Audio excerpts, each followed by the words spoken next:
अपना परिचय दीजिए।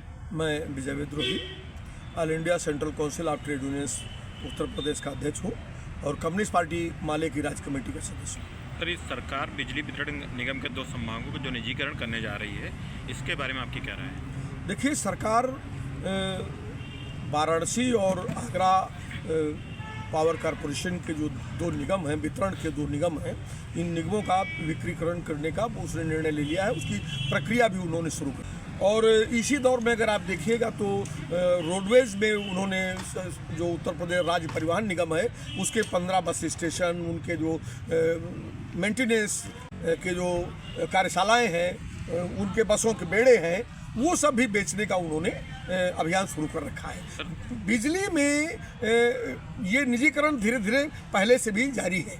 बहुत सारा हिस्सा बिजली का उन्होंने जैसे वो निजी कंपनियों को उन्होंने दे दिया है। अभी बिजली वितरण और बिजली उत्पादन का एक हिस्सा सरकार के पास बचा हुआ है।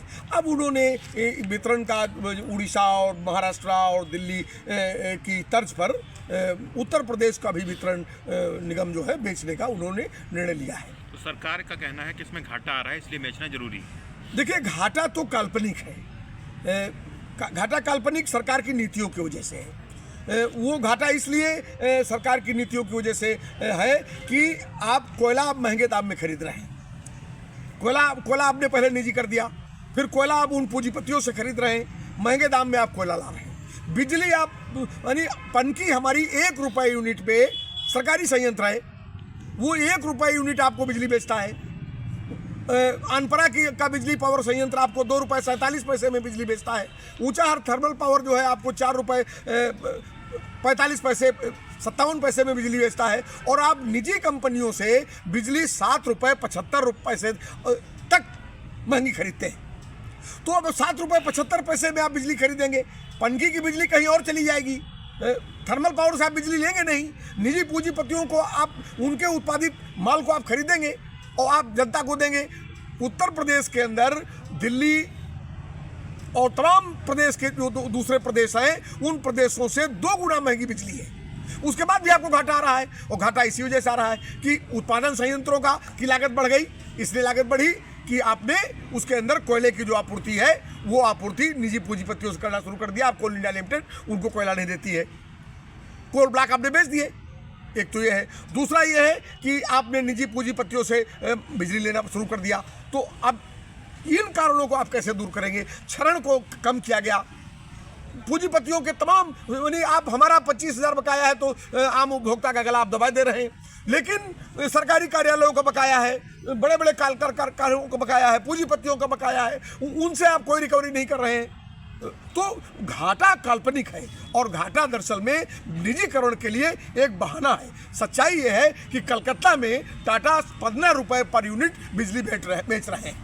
टाटा पावर्स के पास कलकत्ता बॉम्बे की बिजली है और वो वहाँ पर 15 रुपये यूनिट बिजली बेच रहे हैं। उड़ीसा में 2 रुपये 35 पैसे में बिजली खरीदी जाती है और अडानी के द्वारा वहाँ पर आप समझ लीजिए कि 17 रुपये और 16 रुपये में बिजली बेची जा रही है।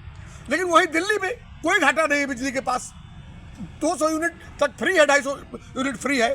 पंजाब सरकार ने 300 यूनिट फ्री कर दिया बिजली वहाँ पर और उनको कोई घाटा नहीं है, लेकिन आपको घाटा है। तो घाटा एक बहाना है। असली काम यह है कि सरकार के जितने उद्योग धंधे हैं, सरकार के जो सार्वजनिक क्षेत्र का जितना ढांचा है, उस ढांचे को निजी पूंजीपतियों के हवाले कर देना है। वो आपके यार हैं, वो दोस्त हैं, आपके चुनावी प्रबंधन में वो पैसा लगाते हैं और आपने उनसे वादा किया है कि हम ये मुनाफे के जितने हिस्से हैं, सेक्शंस हैं, इनको हम आपको दे देंगे। विजय विद्रोही जी, आपको क्या लगता है, सरकार ने इतना बड़ा कदम उठाया है तो क्या लगता है आपको?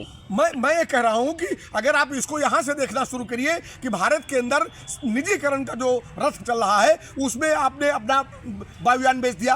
भारत की एयर इंडिया खत्म हो गई। सरकार के पास पहला देश है भारत, एक ऐसा देश है अमेरिका के बाद जिसके पास अपना कोई जहाज़ नहीं है, अपनी कोई एयर इंडिया नहीं है। हवाई अड्डे हमारे हैं, जहाज़ हमारे हैं, मेंटेनेंस हमारा है, पैसा हमारा है, सार्वजनिक क्षेत्र का पैसा लगा हुआ है और अडानी उसमें एंजॉय कर रहे हैं, टाटा उसमें एंजॉय कर रहे हैं। हवाई अड्डे टाटा के उड़ान टाटा के हाथ में चली गई और अडानी को सारे एयरपोर्ट्स आपने दे दिए। इसी तरह आपने बंदरगाह हमारे हैं, बंदरगाहों के ठेके आपने अडानी को दे दिए। आप रोडवेज को आपने पूरे देश के अंदर निजीकरण कर दिया। शिक्षा का आप निजीकरण करते जा रहे हैं, स्कूलों को बेच रहे हैं, कैंपस बेचे जा रहे हैं। है, और रोडवेज को आपने उत्तर प्रदेश में बेच दिया, खाद्य निगम को आप बेचने जा रहे हैं। तो ये भी उसी कड़ी का एक हिस्सा है कि सार्वजनिक क्षेत्रों को बेचना है। पेट्रोल, तेल, स्टील, जितना सार्वजनिक उद्यम है, सरकारी जनता के पैसे से बनाया गया क्षेत्र है, इसको बेच डालना है। तो क्या निजीकरण के बाद क्या लगता है आपको कि इससे सुविधाएं और अच्छी मिलेंगी, महंगाई बढ़ेगी, सुविधाएं अच्छी मिलेंगी या कुछ सुधार होने की? सुविधाओं की स्थिति यह है कि जिन प्रांतों में आपने निजीकरण कर दिया है वहाँ महंगी बिजली तो एक सवाल है कि 15 रुपये यूनिट आप बिजली दे रहे हैं। स्मार्ट मीटर आप ले आए हैं, स्मार्ट मीटर में मोबाइल की तरह रिचार्ज करिए और बिजली यूज करिए। उसमें पता लगा कि एक बल्ब रात भर जला और शिकायत आ रही कि सवेरे 345 रुपये थे और ख़त्म हो गए। शिकायत सुनने वाला कोई नहीं है। सेवाएं भी कहीं दुरुस्त नहीं है, सेवाएं भी कोई उस स्तर की गुणवत्ता नहीं है। बिजली अभी आज ही के अखबार में अगर आप देखिएगा तो निजीकरण की प्रक्रिया शुरू की गई है एक तरफ, और दूसरी तरफ 20% नियामक आयोग ने 20% बिजली में बढ़ोतरी, दामों में बढ़ोतरी का ऐलान किया है। आज ही का अखबार का फ्रंट पेज का ये खबर है। तो बिजली आने वाले दिनों में अगर निजी हाथों में चली जाएगी तो कितनी महंगी बिजली हो जाएगी। किसान के लिए संकट है, मजदूर के लिए संकट है, आम ग्रामीणों के लिए संकट है, मध्य वर्ग के लिए संकट है, उच्च वर्ग के लिए संकट है, उद्योग धंधों के लिए संकट है। महंगाई पर क्या असर पड़ने वाला है उस पर संकट है। महंगाई तो बढ़ेगी, लेकिन लोगों का कहीं न कहीं ये भी मानना है कि निजीकरण होने के बाद कुछ सुधार आएगा सुविधाओं में, व्यवस्थाओं में। जो सुनवाई नहीं होती, आज चक्कर लगाने पड़ते हैं दफ्तरों के, क्या उसके बाद ऐसी सुविधाओं से लोगों को मिलेंगी ऐसी सुविधाएं? देखिए, उसका आप उदाहरण देख सकते हैं कि आप इसी जिले के जिला अस्पताल में चले जाइए। ये सही है कि 20 लाख की आबादी, 30 लाख 40 लाख की आबादी में एक जिला अस्पताल है, आपके पास 70 डॉक्टर हैं, आपके पास वो उतना बड़ा इंफ्रास्ट्रक्चर नहीं है, लेकिन आपका 1 रुपए के पर्चे में इलाज हो जाता है।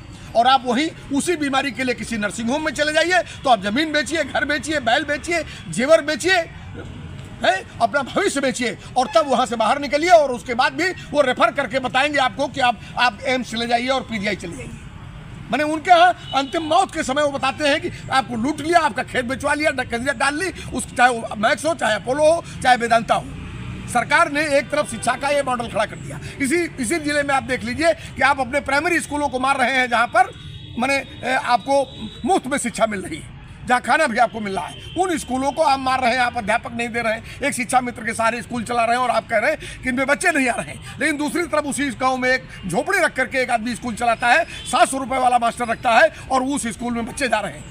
तो ये और आप देखिए कि कैसे प्राइमरी स्कूल मर रहे हैं और ये स्कूल कैसे सरसब्ज हो रहे हैं। हरियाणा का एक उदाहरण मैं देता हूँ। सरकार ने घोषणा की है कि सरकारी स्कूल में पढ़ोगे तो आपको 500 रुपये देने पड़ेंगे, और निजी स्कूल में आप पढ़ने जाओगे तो सरकार 1,000 रुपये सब्सिडी देगी। माने आप प्राइमरी स्कूल के लिए सब्सिडी नहीं दे सकते, सरकार निजी स्कूल के लिए आप सब्सिडी देंगे। तो आपने कोल इंडिया बेची, आपने स्टील बेचा, आपने देश के अधिकांश हिस्सों की बिजली बेच दी। आप कृषि पर आपने दांव लगाया था, उसको तो किसानों ने लड़ करके और पीछे ढकेल दिया, वरना कारपोरेट एग्रीकल्चर का फार्मेट वो ले आए थे। तो वो जीवन का जितना माने स्ट्रक्चर है, आप जाइए हरियाणा में परिवहन निगम खत्म हो गया है, मध्य प्रदेश में जाइए वहाँ पर सरकारी बसें खत्म हो गई हैं, वहाँ का हालत देख लीजिए क्या है। खड़े हैं एक सवारी गुरबकसगंज, एक सवारी गुरबकसगंज, खड़े हैं, ठूसे भरे जा रहे हैं, मुनाफा उनके लिए प्रथम है। तो निजी कंपनियां मुनाफे के लिए आ रही, सरकार उसी चीज में घाटा खा रही। आप देखिए क्या मजाक है, कोई घाटे का सौदा करने आएगा कि आपका 3,000 का सामान कोई आपसे 5,000 में खरीदेगा। विजय जी, ये बताइए, इस समय ग्रामीण क्षेत्रों में प्रीपेड मीटर लगाए जा रहे हैं, इससे क्या ग्रामीणों को असर पड़ेगा? इसमें असर ये पड़ने वाला है कि प्रीपेड मीटर माने एक तो यह है कि बिजली जितना आप रिचार्ज करेंगे उतना आप जो है बिजली का यूज करेंगे, उनका कहना ये है। लेकिन रिचार्ज का भी स्थिति ये है कि जैसे आप कहते हैं कि हमारा डेटा चोरी हो गया, उसी तरह से मीटर के अंदर से पैसे चोरी हो रहे हैं। बिहार के अंदर एक बड़ा लोकप्रिय आंदोलन चल रहा, दिल्ली में लोगों ने अपने मीटर उखाड़ करके और विभिन्न कॉर्पोरेशंस के सामने, उनके ऑफिसर्स के सामने पटक दिए। चूंकि रात में बता तो रहे कि एक आदमी बयान दे रहा कि मेरा जो है एक बल्ब रात भर जला, मेरा 340 रुपये था और सवेरे वो निगेटिव हो गया, हमारे पास बिजली नहीं। आपने गरीबों को आपने ये कह करके बिजली के खंभे और बिजली की लाइन और कनेक्शन दिया कि उनके घर में खाली आधार कार्ड लाओ, आपको कनेक्शन दे रहे हैं कि ये राजीव गांधी बिजली योजना है, ये महामाया बिजली योजना है, ये फलानी बिजली योजना है, ढमाकी बिजली योजना है। और आपने बाद में 80,000, 90,000, 1 लाख रुपए उनके ऊपर बिल भेज दिए, उनके कनेक्शन काट दिए, और उस बिजली की आड़ में आपने उनका मिट्टी का तेल काट दिया। आज वो परिवार अंधेरे में है।